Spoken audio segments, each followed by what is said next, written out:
Nightmares unfold, the terror of the Twisted Carnival. The first time I saw the lights, I thought they were heat lightning, white flares along the tree line, gone before my brain could decide whether to be afraid. The storm had just broken, and the asphalt still shone like a peeled fish under the moon. I pulled over because the idea of driving farther into the dark felt like wading deeper into a lake with something brushing my ankles. The sign hadn't been there earlier. I was sure of it. A flaking wooden arch rose out of the ditch, crowned with a crescent of bulbs that sputtered themselves into a sickly glow one by one. Twisted Carnival. The letters were hand-painted in black enamel that bled at the edges like mascara after crying. I told myself it was one of those pop-up things. A midnight market. A film set. I told myself any story that made sense except the one that was quietly standing up in the back of my skull, that I was alone on a county road in the middle of nowhere, and something impossible had unfolded right next to me like a cut opening in the world. The gravel shoulder crackled under my boots. The air had that hollow, rinsed-quality rain leaves behind, except it also carried the warm, nauseating sweetness of cotton candy and something iron. The gates, two panels of whitewashed picket slats, stood open as if I'd been expected.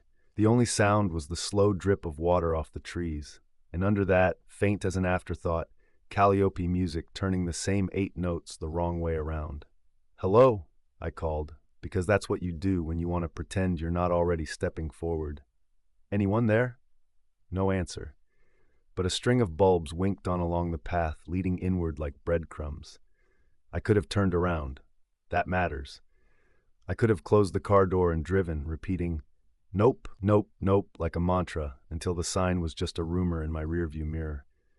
Instead, I tucked the keys into my jacket like I might lose them, and walked through the open gate into the Twisted Carnival.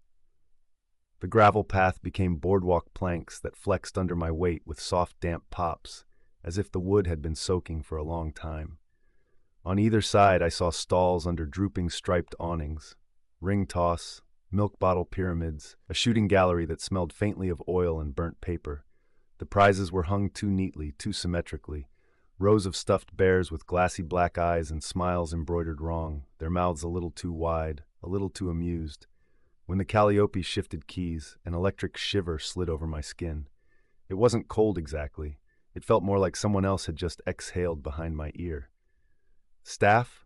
I tried again because suddenly hello felt unwise. "Anyone working?" A penny rolled out from under the ring-toss counter and stopped with its head up. Liberty. I didn't see a hand. I didn't see anything but the hanging hoops and the pyramid of pegs that looked, in the slanted light, like a field of small wooden gravestones. "Power's still on," I said aloud, which was my second lie to myself. What I meant was, it's not empty. I passed the strongman game with the vertical track and the heavy mallet resting on its side like a sleeping dog. The bell at the top was the color of a tooth that needed work. A sign had been chalked under it in a looping hand. "Ring for a prize." The chalk lines were blurred by moisture, as if someone had just wiped a hand over them. On the left, an entrance arched open into a funhouse, mirrored glass panels spotted with filth, a painted clown face that had lost half its smile to weather, the word maze glittering with embedded sequins. The calliope came from deeper in, a little louder, the notes the musical equivalent of a limp. The first strange thing that happened wasn't the penny. It wasn't the lights. It was a whisper of wind that came from nowhere at all and brought with it the smell of my childhood kitchen, of orange peels twisted over tea. It stopped me mid-step so hard that the board creaked under my heel. "Don't," I said to the air, to myself, to the trees outside the fence. "Don't remember." A strand of bulbs above me flickered in a quick sequence. 2, 3, 2, 3, then all of them together like a heartbeat. I looked up and saw one bulb pulse with a dim red glow while the rest stayed white. It felt like an eye closing. I moved on. The game stalls repeated in a pattern I didn't recognize until I was already in it. Ring toss, milk bottles, shooting gallery. Ring toss again, but the bears were a shade darker and their stitches were straighter, like the prizes had improved too quickly. The chalked "ring for a prize" looked freshly written in a different hand. Smaller loops, more cautious. When I stooped to pick up the penny still sitting on the boardwalk, it came away warm, I slipped it into my pocket and told myself it was the wood leaching heat. I didn't look at the date. Later, I would think about that a lot. When the carousel lights fluttered alive at the end of the row, I didn't scream. I'm proud of that. I only stopped and pressed my fist against my sternum where my heart had slammed like a thrown door. The carousel turned half a rotation, jerked, and shuddered back into stillness. The horses were carved with veins and flared nostrils, mid-gallop, manes chopped into knife edges by someone who'd cared too much. Each one wore a bridle with a brass number. The nearest was 13. Its eyes were glass. I've seen glass eyes. They don't reflect like that. They don't look like they're remembering you. In the silence after the calliope wheezed a wrong note, I heard something new. The crisp sound of a dart hitting cork, then another, steady as a metronome. I turned, and the dartboard in the stall 2 down rocked under the invisible impacts. Little red-rimmed punctures appeared in the cork like wounds discovering themselves. After the 3rd dart, the board exhaled. It was a soft, wet sound. "Enough," I said out loud, to the carnival and to my own ragged breath. "It's enough." The calm came like a stage note. The bulb steadied. The calliope retreated. My blood stopped trying to outrun me. I realized, stupidly, that I was thirsty and fished a bottle of water from my bag. It tasted like tin and frost. I sat on the edge of the boardwalk with my boots in the gravel and told myself that I'd take 5 minutes to breathe and then go back to the car. I would forget the smell of orange peels, forget the feeling of warm copper against my palm, forget the carousel horse with my reflection trapped in its dark marble eye. I lasted 2 minutes. Then the big top sighed. It was only a shadow at first, a darker triangle behind the stalls, its peak lost in the black sky. As I watched, the canvas eased, a slow inhale, and the ropes along the sides tightened with a soft music of friction, like fingers running down a harp. The flap at the front lifted a fraction and fell, lifted again, as if something inside had remembered breathing. I stood, because I'm stupid, and walked toward the tent. The walkway here wasn't boards. It was a carpet of crushed petals, red and white and brown, damp enough to stain. A row of posters hung from poles. The snakeless charmer, a woman pretending not to be terrified. The widow who married the sea, a man in a wet suit with a bouquet of dead weeds. The mirror that remembers, just a rectangle of black that pulled at my eyes like a tide. At the end was a poster that had been pasted over and peeled back, a palimpsest of paper and glue that still made a face if you stared too long. It was my face. A bad likeness, the kind you wince at, but mine all the same. The caption beneath it read, "The sleepwalker who never woke." My first instinct was to rip the paper down, to shred it until the paste bled through and the eyes were just pulp. My second was to touch the printed cheek, just to make sure the slick surface was flat. It felt warm. "Welcome back." A voice said from inside the tent, and I knew 2 things at once: that the voice was exactly my pitch, and that it was wrong. The flap parted with no hands and fell closed behind me. The air tasted like sweet dust and old breath. I stood in darkness that wasn't complete. A ring of light lay ahead like a coin dropped on velvet. Something moved in it and became a man in a coat with tails and a top hat too tall. The whole figure stretched upright as if the tent had pulled at him like taffy. He carried a cane he didn't need. "I've never been here," I said, which sounded childish in the big air. The ringmaster, there was no better word for him, tilted his head. Even at that distance, I could see the seam where his smile had been added, a precise little cut curve. "We unfold," he said gently. "Where you bring us." "My car is outside," I said, more to my own sanity than to him.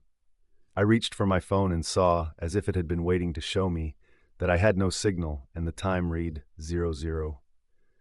"Shows start at midnight," the ringmaster said, "and at noon, and at dawn, and at the moment you closed a door on the night because it was looking at you. We run on memory. It's a fair trade. You wanted a thrill. We wanted—" He tapped the cane on the earth once, and the spotlight widened. The bleachers were full of people who sat too still. Not mannequins. People the way a shadow of a person is a person, outlines filled with absence.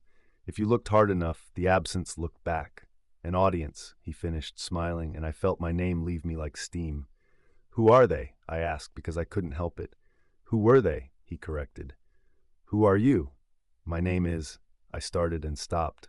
The sound that came out wasn't my name. It was the hiss a kettle makes right before it boils. The ringmaster opened his arms. "Tonight," he said, "the Twisted Carnival presents its headline act, Escape the Night. A volunteer from the audience. A maze that knows you. A bell you must ring. A prize you won't want." The spotlight snapped off and the world tilted. Under my feet, the ground moved with the slow, nauseous sway of a ship in heavy swell. When the lights returned, they were 100 little sick suns bouncing off mirrors. I stood at the entrance to the maze. The mirrors didn't show me. They showed rooms I'd been in and shouldn't have remembered so sharply. The closet I'd hid in at 7 with my knees under my chin while someone knocked at the front door and my mother whispered shh at me behind her teeth. The hospital room with the midnight drip when I thought the ceiling was full of eyes. The bus window at 3 in the morning where my reflection had no mouth for one terrible stop. If I moved, the scenes moved too, like a flock turning. "Rules are simple," the ringmaster said from nowhere and everywhere. "Find the center. Ring the bell. The bell will wake you." "What happens if I don't?" I asked. "You'll keep dreaming," he said, and that was worse. I went into the maze. The first corner smelled like oranges. A mirror to my left showed me at 12, peeling the skin in one long thread, while my father told me a story about the circus he'd run away to and right back from. If I touched the glass, my fingertips came away sticky with juice. The next turn opened into a corridor lined with mirrors that all leaned in slightly, as if waiting for a whisper. In these I watched myself sleeping on 100 couches in 100 apartments, mouth open, one hand curled around nothing. A sound followed me, a soft click-clack like beads knocked together. When I finally looked down, I saw the floor peppered with carnival tickets, pale red rectangles stamped "Admit 1." Some of them had names under the words, handwritten. Mine were blank. I tried to walk straight, and the corridor elongated like gum. I turned left and found myself at a dead-end mirror labeled "You Are Here," where my reflection was a fraction too slow to catch up. Sweat ran into my eyes and made halos of the bulbs. Somewhere, the calliope hauled itself up a few notes, and the melody became the lullaby my mother used to hum when she was already asleep, her breath going uneven on the exhale. When the first shadow ran across the floor, I told myself it was a bird. There were no birds inside. The second looked like a hand. The third was mine, moving the wrong way. "Keep going," the ringmaster murmured, and because I didn't want to, I did. At the center of the maze, the mirrors broke. Not shattered, broke like a fever. The reflections stopped obeying. In one I was laughing too hard, face white and eyes wrong. In another I was old, and the top of my head shone as if my hair had been taken. In a third, a carousel horse stood with its head bent to my neck, teeth touching. There was a bell on a plain wooden post. It was no taller than my shoulder and looked heavy. I lifted the mallet from the ground where it was waiting for me and felt the weight settle in my hands with obscene satisfaction. The strongman game had taught me that much. Weight is honest. The bell didn't look honest. It looked like something that had learned to pretend. "Ring," the ringmaster said, very close, and I turned and found him reflected in a mirror that showed no me at all. He'd taken off the top hat. He held it against his chest as if he were at a funeral. "What's the prize?" I asked. The mallet handle was slick now, and I didn't know if it was rain or my hands or something else entirely. The audience was breathing in long, patient waves beyond the tent walls. "Exit," he said, and smiled with his seam of a mouth. "A door that goes where you think it does. A night's end. A loss." "What do I lose?" I asked, but I knew. Of course I knew.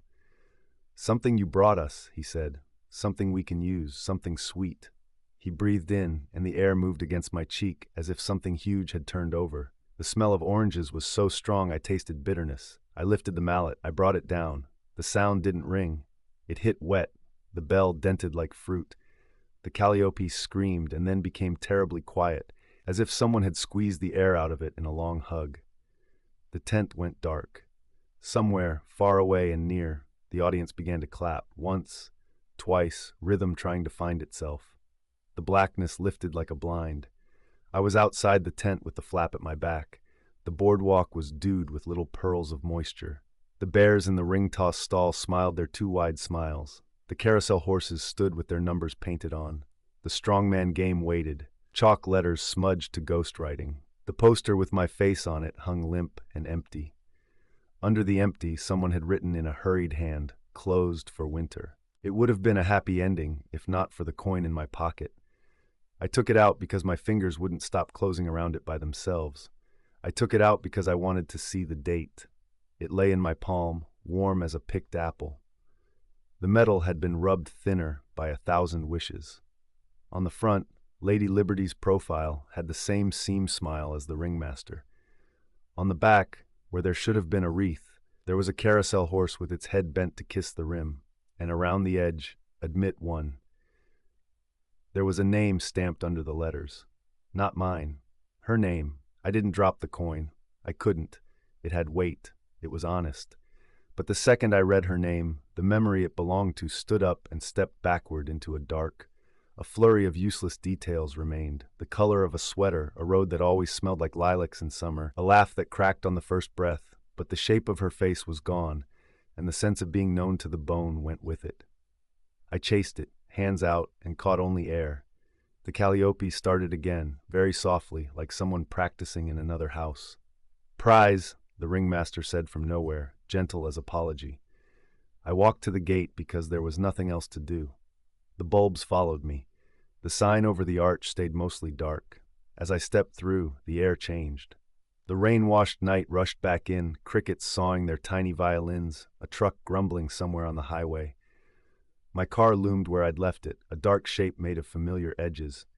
I opened the door with shaking hands and sat inside it like a child who's woken from a nightmare and found the night still mostly whole. When I looked up, the lot beyond the ditch was an empty field. No fence, no stalls, no tent. The sign was just air lying about a memory.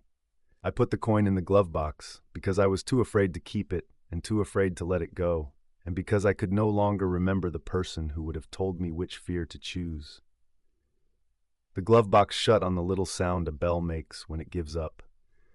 The car started. The headlights swept over tall grass and the pale backs of rocks. The road held. I drove in silence for a mile before the radio clicked on, with no help from me. A voice like mine came through the speakers, half a whisper, half a grin. "Ladies and gentlemen," it said, the seam of a smile audible even without a mouth. "Thank you for coming. We'll be back after a brief intermission. Shows start at midnight. Bring your sweetest memories. We'll handle the rest." The dial spun on its own, landed on static, then a song I hadn't heard since I was little, the one my mother hummed when she was already asleep. I pulled to the shoulder and put my head on the steering wheel and tried to picture her face, the way she would have looked if I had told her where I'd been, and everything in me that knew how to do that had been traded for a door. The next morning I woke in my own bed with sand in my sheets and the taste of sugar in my mouth. The glove box was closed. The coin waited. Some nights are doors. That's all. You open them because you can't stand not knowing what's on the other side. If I'm lucky, the Twisted Carnival took the memory it wanted and folded itself away to sleep. If I'm unlucky, it took something it can use and now it knows me. And knowing is a kind of key. I still smell oranges when the weather turns. I still hear the calliope sometimes in the hiss of the kettle or the brakes of a bus. Every clock in my apartment stops at midnight once in a while, like a rehearsal. If you see the lights where they shouldn't be, if you hear the wrong 8 notes turning themselves inside out, if a sign promises a prize and a door, turn around. That advice is worth exactly what I paid for it. And if you can't turn around, if the gate opens, if the bulbs blink their suggestion of a heartbeat, if a penny rolls out to warm your palm, then remember to bring something you can spare. Something that won't leave a hole shaped like a person behind it. Because the Twisted Carnival doesn't take cash. It takes change. And if you ring the bell just right, you'll get yours.